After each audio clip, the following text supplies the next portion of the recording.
조선시대 초기 강원도 동해안 시골 마을에는 정상연이라는 보부상이 살았습니다.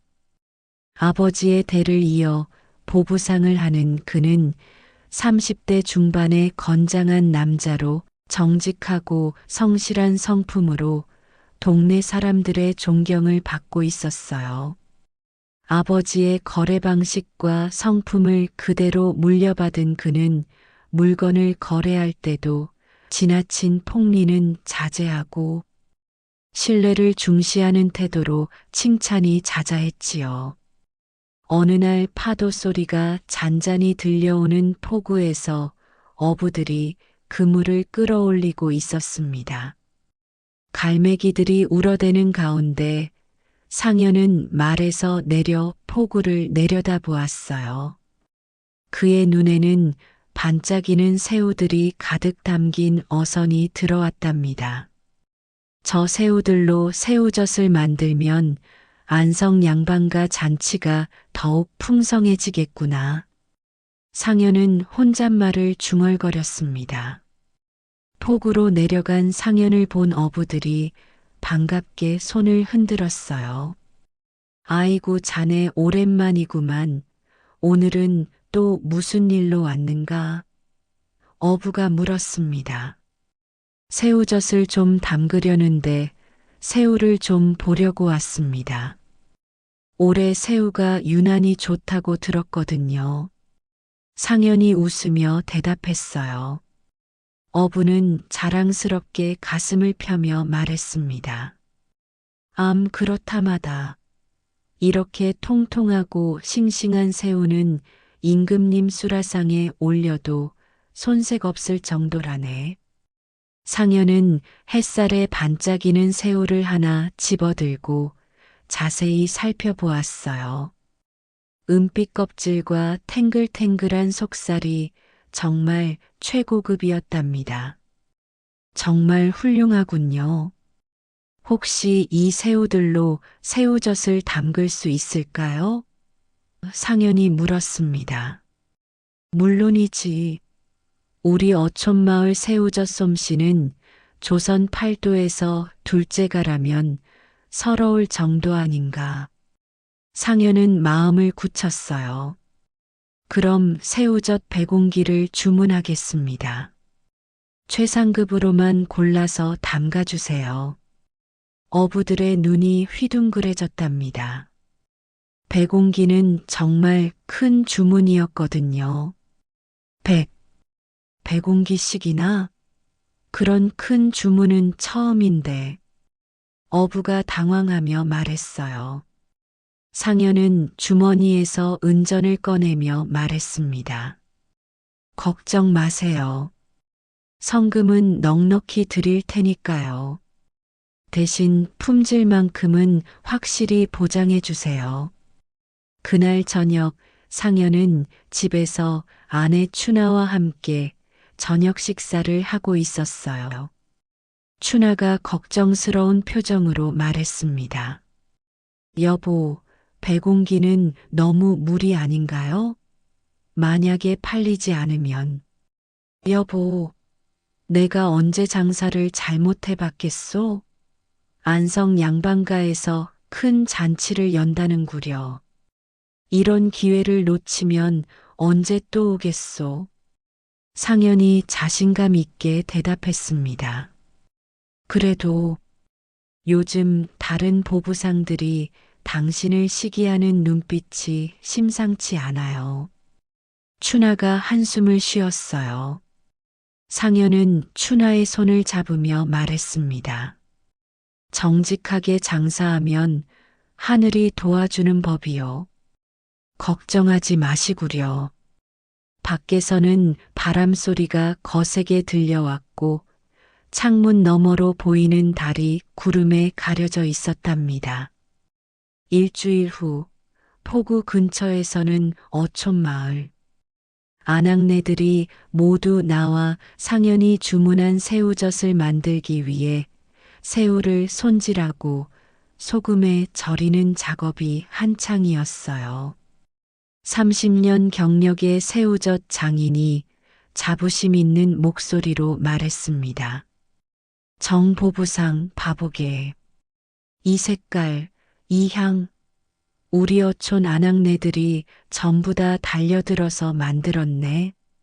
새우젓을 담그면서도 이렇게 완벽한 건 처음이라니까. 허허. 상현이 새우젓을 한 젓가락 떠서 맛보았어요. 그의 표정이 환해졌답니다.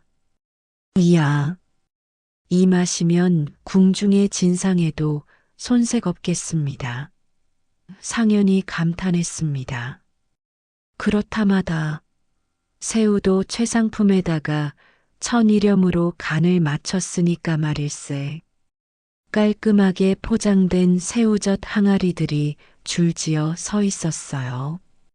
각각의 새우젓 단지에는 강원도 최상급 새우젓이라는 뜻의 윗상자가 하얀 한지에 빨갛게 찍혀 있었답니다.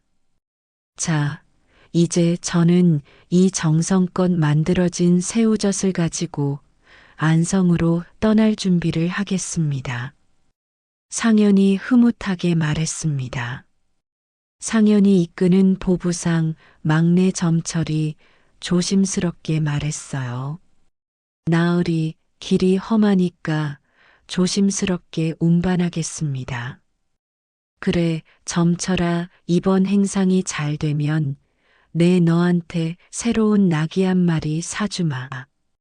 대신 하나라도 깨뜨리면 안 된다. 이건 우리 강원도 보부상 전체의 명예가 걸린 일이다. 상현이 신중하게 당부했답니다. 출발 전날 밤 춘하가 걱정스럽게 말했어요. 여보, 꿈자리가 사납네요. 정말 조심하세요. 며칠이면 돌아올 테니까 걱정 마시오. 이번 장사가 잘 되면 우리도 더 큰 집으로 이사할 수 있을 거요. 상현이 아내를 안심시켰습니다. 돈보다는 당신이 무사히 돌아오는 게 더 중요해요. 상현은 춘하의 이마에 입맞춤하며 약속했답니다. 꼭 무사히 돌아오겠소.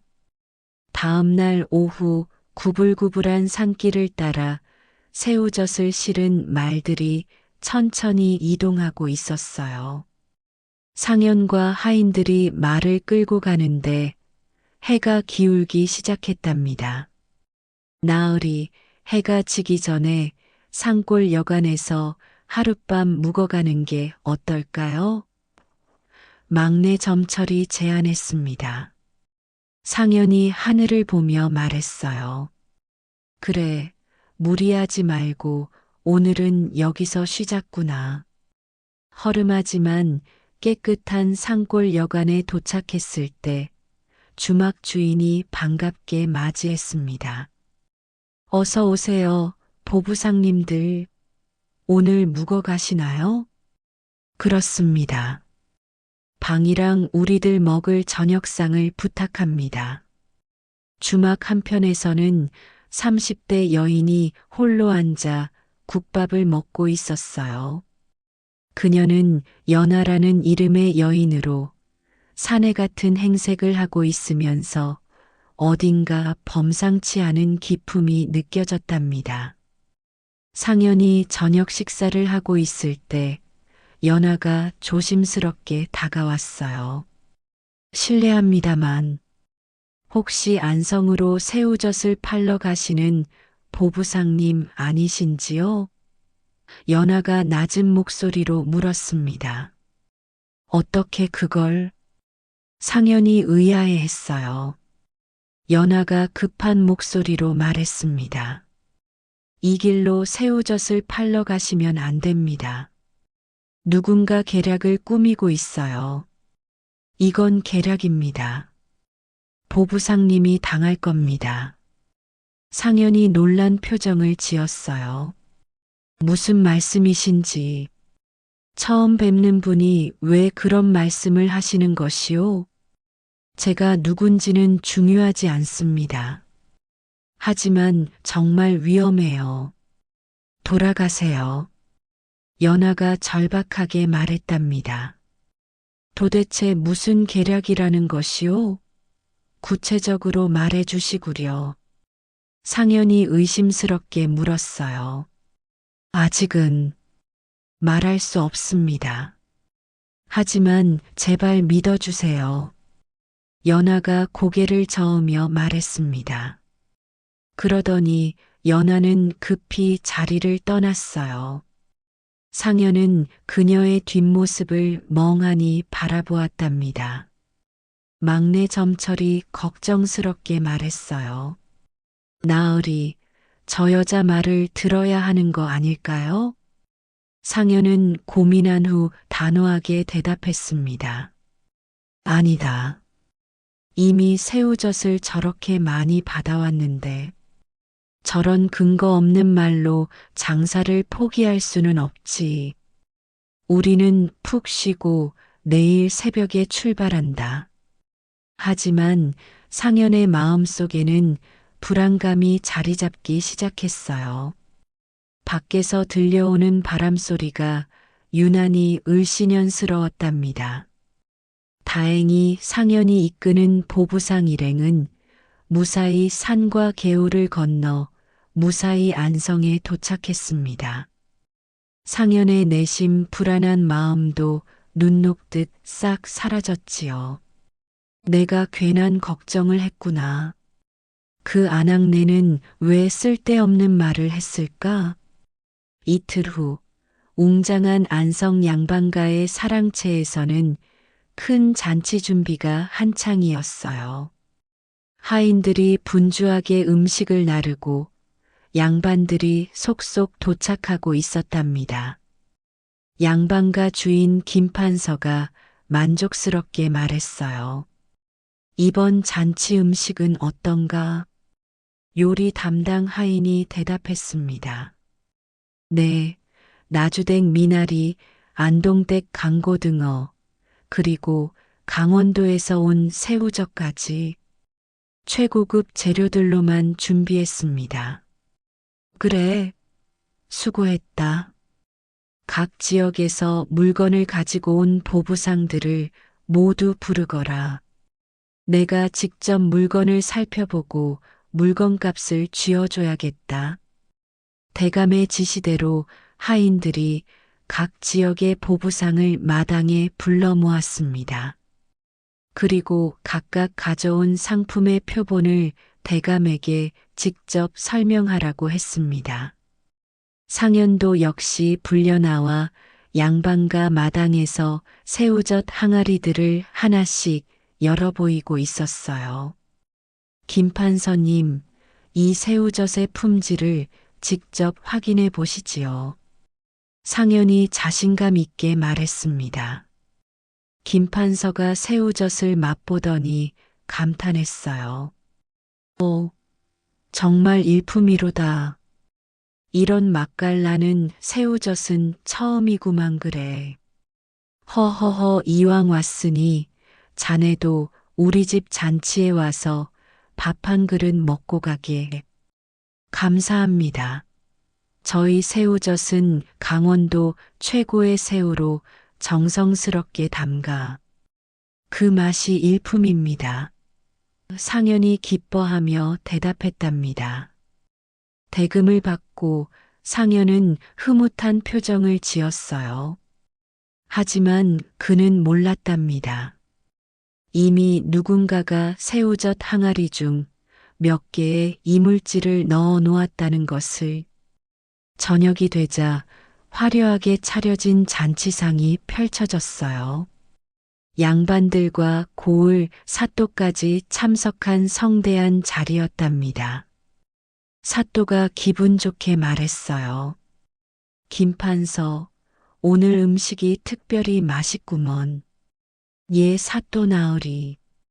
특히 새우젓은 강원도에서 직접 가져온 특등 중에서도 최상급입니다. 김판서가 자랑스럽게 대답했습니다. 양반들이 새우젓을 먹기 시작했어요. 처음에는 모두 맛있다며 칭찬했답니다. 그런데, 이게 뭐지? 새우젓에서 이상한 게 나오는데, 한 양반이 갑자기 얼굴을 찌푸렸어요. 나도 그래. 이건 돌멩이 아닌가? 다른 양반이 놀라며 말했습니다. 이건 썩은 생선 비린내가 나는데, 또 다른 양반이 분노하며 소리쳤어요. 순식간에 잔치장이 소란스러워졌답니다. 김판서의 얼굴이 새파래졌어요. 이게 어떻게 된 일이지? 김판서가 당황하며 말했습니다. 사또가 화를 내며 소리쳤어요. 김판서, 이게 무슨 일이냐? 사또인 나까지 참석한 자리에서 이런 조악한 음식을. 사또님, 저도 모르는 일입니다. 분명히 확인했는데. 김판서가 절망하며 말했어요. 그때 함께 잔치집에서 참여해서 음식을 먹던 상현이 윈 양반들이 난리가 벌어진 것을 알아채고 급히 달려왔답니다. 무슨 일입니까? 제가 납품한 새우젓에 무슨 문제라도? 상현이 당황하며 물었어요. 사또가 분노로 얼굴이 빨개지며 소리쳤습니다. 이놈이 바로 최하 등급의 새우젓을 값을 올려 판 보부상냐? 감히 대감집 잔치에 이런 특하 등급의 상품을 팔다니. 아닙니다. 저는 분명히 최상급 새우젓만 납품했습니다. 상현이 억울하게 말했어요. 한 양반이 증거를 들어보이며 말했습니다. 그럼 이 돌멩이와 썩은 생선은 뭐란 말이냐? 상현이 새우젓 항아리를 확인해 보니 정말로 돌멩이와 썩은 생선 조각들이 들어 있었어요. 이건 말도 안 됩니다. 제가 가져온 새우젓에는 분명히 이런 것들이 없었습니다. 상현이 믿을 수 없다는 표정으로 말했답니다. 사또가 냉혹하게 말했어요. 사람들을 속이고 이득을 취한 죄인이로구나. 당장 감옥에 가둬라. 사또님, 정말 억울합니다. 저는 정직하게 장사했습니다. 상현이 절망적으로 외쳤지만 이미 잔치집에 출동한 포졸들이 그를 붙잡고 있었어요. 김판서가 분통해하며 말했습니다. 이런 사기꾼 때문에 우리 집안 체면이 말이 아니네. 상현은 끌려가면서도 계속 억울함을 호소했지만 아무도 들어주지 않았답니다. 다음 날 어둡고 축축한 감옥에서 상현은 차가운 바닥에 앉아 절망에 빠져 있었어요. 도대체 누가, 왜 내 새우젓에 그런 걸 넣었을까? 상현이 혼잣말을 중얼거렸답니다. 그때 상현의 기억 속에 사건 전날 밤의 모습이 떠올랐어요. 어둠 속에서 검은 옷을 입은 3명의 남자가 주막에서 기웃거리며 새우젓 항아리들 주위에서 수상한 행동을 하고 있었답니다. 이제 정상현 놈이 끝장이다. 10개 항아리에만 이물질을 넣었으니까 완벽한 증거가 될 거야. 강원도 출신이 상인이 감히 우리 보부상권에 발을 들이다니. 이제 깨달을 게다. 한편 안성 근처 주막에서는 여러 보부상들이 모여서 술을 마시며 이야기하고 있었어요. 이들의 우두머리는 박돌쇠라는 40대 남자였답니다. 정상현 그놈이 감옥에 갇혔다는구만. 자업자득이지 뭐. 박돌쇠가 만족스럽게 말했어요. 그런데 정말 저놈이 속임수를 쓴 것이오? 저자는 정직하게 장사를 한다고. 강원도 전역에 소문이 자자한 보부상 패거리가 아니었소? 한 보부상이 돌쇠에게 물었습니다. 박돌쇠가 비웃으며 대답했어요. 그게 중요합디까? 어쨌든 이제 강원도에서 내륙으로 넘어오는 새우젓.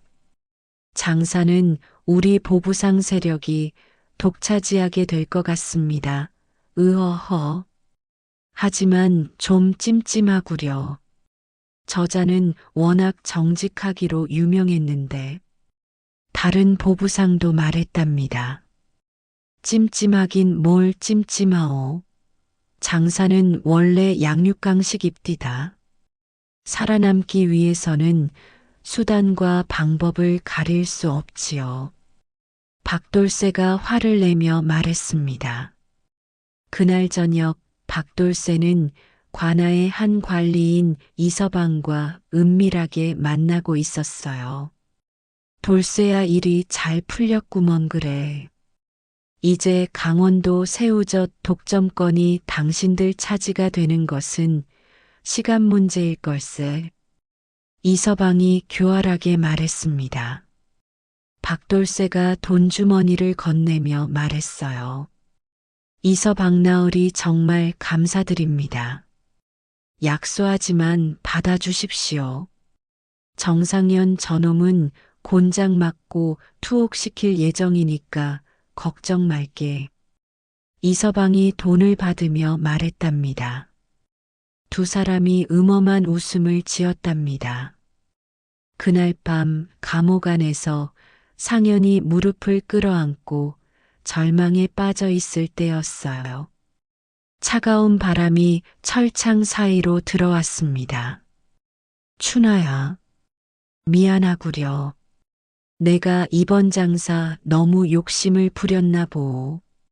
정말 특등 새우젓을 납품해 대감님 댁의 잔치를 풍성하게 해드리고 싶었는데 상현이 목매인 목소리로 중얼거렸어요. 그때 감옥 밖에서 작은 돌멩이가 날아와 상현 앞에 떨어졌답니다. 돌에 작은 흰색 종이가 묶여 있었어요. 상현이 종이를 펼쳐보니 진실은 반드시 밝혀집니다라고 적혀 있었어요. 누가? 상현이 놀라며 주위를 둘러보았지만 밖은 조용했답니다. 그는 종이를 꼭 쥐고 작은 희망을 품기 시작했어요. 사실 그 돌을 감옥으로 던진 건 주막에서 마주쳤던 여인인 연하였습니다. 10년 전 젊은 연하는 김판서댁의 첩으로 살고 있었어요. 하지만 그녀는 아들을 낳지 못한다는 이유로 점점 냉대받고 있었답니다.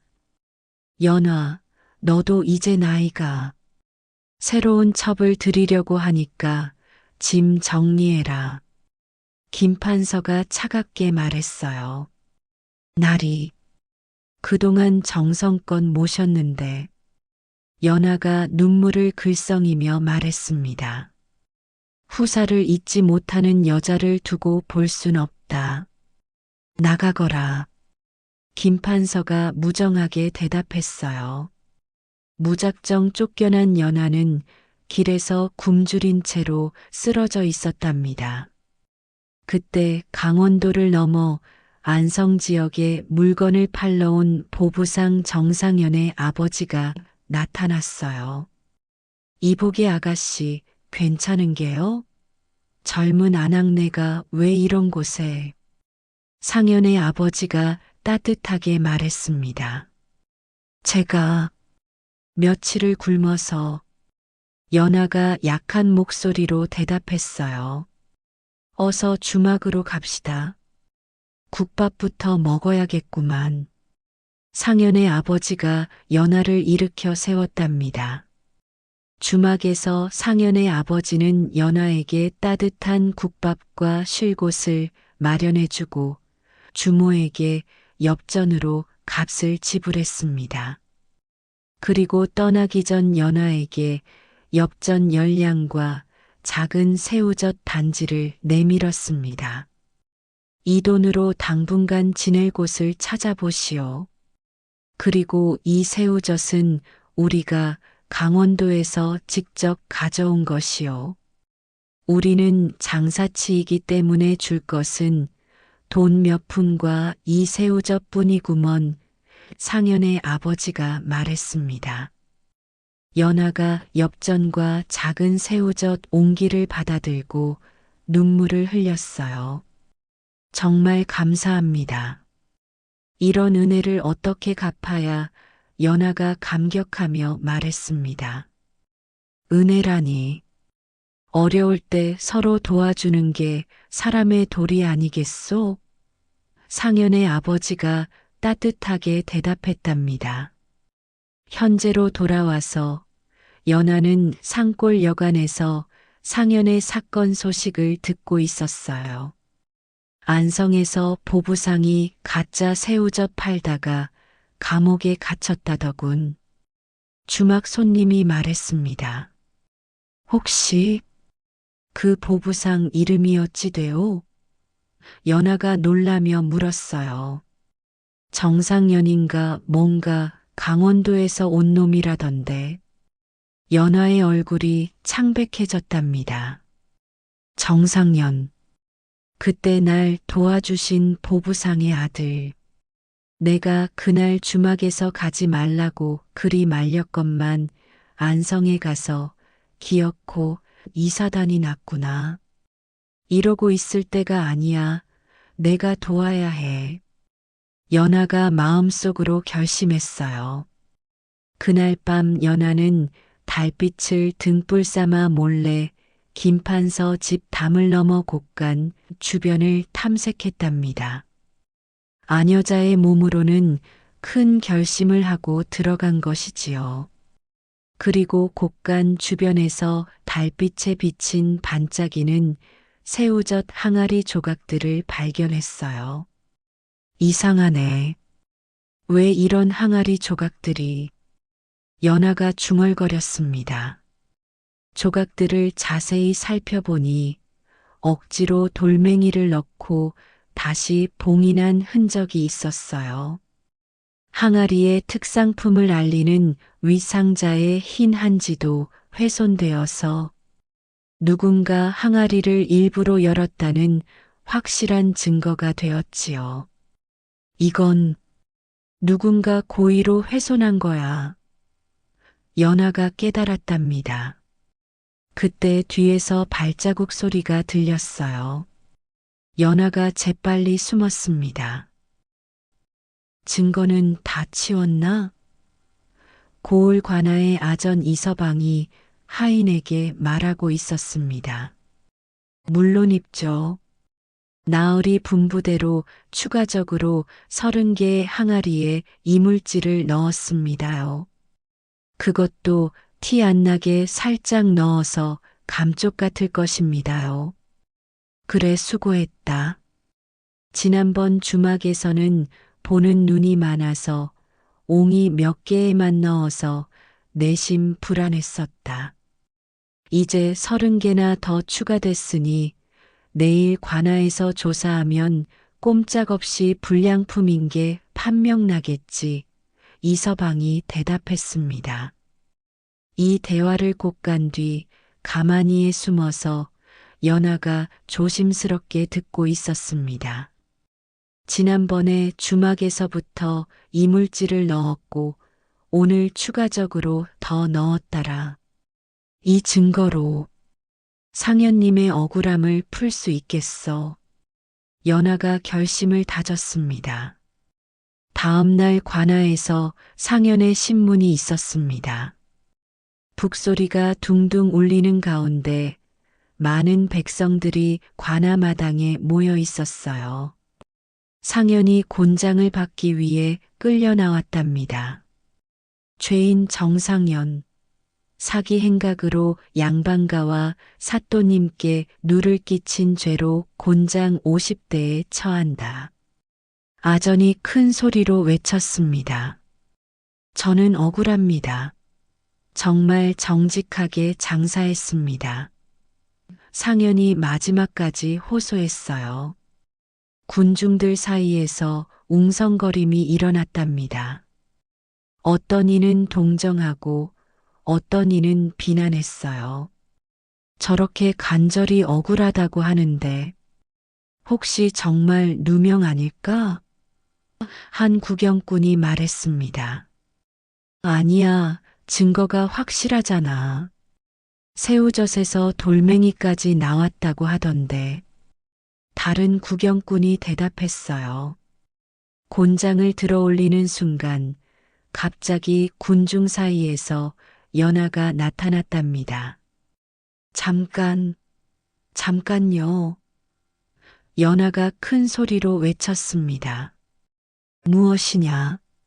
형 집행을 방해하는 자는 누구냐? 사또가 노하며 소리쳤습니다. 연하가 무릎을 꿇고 큰 소리로 말했어요. 사또님, 이 사람은 억울합니다. 제가 증거를 가져왔습니다. 연하는 품에서 깨진 항아리 조각들과 훼손된 한지를 꺼내 보였답니다. 이것을 보십시오. 이 항아리는 처음부터 누군가가 고의로 열어서 돌멩이를 넣고 다시 봉인한 것입니다. 그리고 연하가 목소리를 높였어요. 어젯밤 제가 직접 들었습니다. 아전 이서방이 하인에게 새우젓, 항아리에 이물질을 넣은 것을 잘했다고 말하는 것을 군중들 사이에서 술렁임이 일어났고 이서방의 얼굴이 창백해졌답니다. 헛소리입니다. 이 여자가 무슨 말을... 이서방이 당황하며 소리쳤어요. 그때 구경꾼 중에 섞여 있던 박돌쇠의 얼굴도 굳어졌습니다. 사또가 날카로운 눈으로 이서방을 바라보았어요. 이서방, 이것이 사실이냐? 사또가 엄하게 물었습니다. 절대 아닙니다. 이 여자의 거짓말입니다. 이서방이 필사적으로 부인했어요. 하지만 연하가 가져온 항아리 조각의 증거는 너무나 확실했답니다. 봉인을 다시 한 흔적과 고의로 구멍을 낸 자국이 선명했거든요. 사또가 면밀히 조사한 결과 이서방과 보부상 박돌쇠의 짜고 친 사기극임이 모두 드러났습니다. 이서방과 박돌쇠를 즉시 체포하라. 그리고 정상연의 결박을 풀어주어라. 사또가 명령했어요. 상현이 풀려나자 연하에게 깊이 감사의 인사를 했습니다. 은인이시여, 어떻게 감사를 드려야 할지. 상현이 눈물을 흘리며 말했어요. 연하가 상현을 일으켜 세우며 따뜻하게 말했답니다. 10년 전 당신의 아버님께서 제게 베푸신 은혜를 이제야 갚게 되었네요. 어려울 때 서로 돕는 것이 사람의 도리라고 하셨잖아요. 상현은 그제야 연하가 누군지 알아보았어요. 며칠 전 주막에서 자신을 안성에 가지 못하게 막았던 바로 그 여인이었습니다. 며칠 후 상현은 무사히 강원도로 돌아가 부인 춘하와 재회할 수 있었습니다. 그리고 연하는 상현 부부의 도움으로 강원도에 작은 주막을 열어 새로운 삶을 시작할 수 있었습니다. 정직이 때로는 손해를 가져올지 모르지만 결국 진실은 밝혀지고 선한 마음은 보답받게 되어 있구먼. 상현이 아내 춘하의 손을 잡으며 말했어요. 그 후 상현의 새우젓은 더욱 유명해졌고 많은 사람들이 그의 정직함을 믿고 찾아왔답니다. 그리고 연하는 상현 가족과 평생 돈독한 관계를 유지하며 서로 도우며 살았다고 합니다. 옛사람들이 말하길 선한 마음으로 베푼 작은 친절이 훗날 큰 은혜로 돌아온다고 했는데 정말 그 말이 맞는 것 같아요.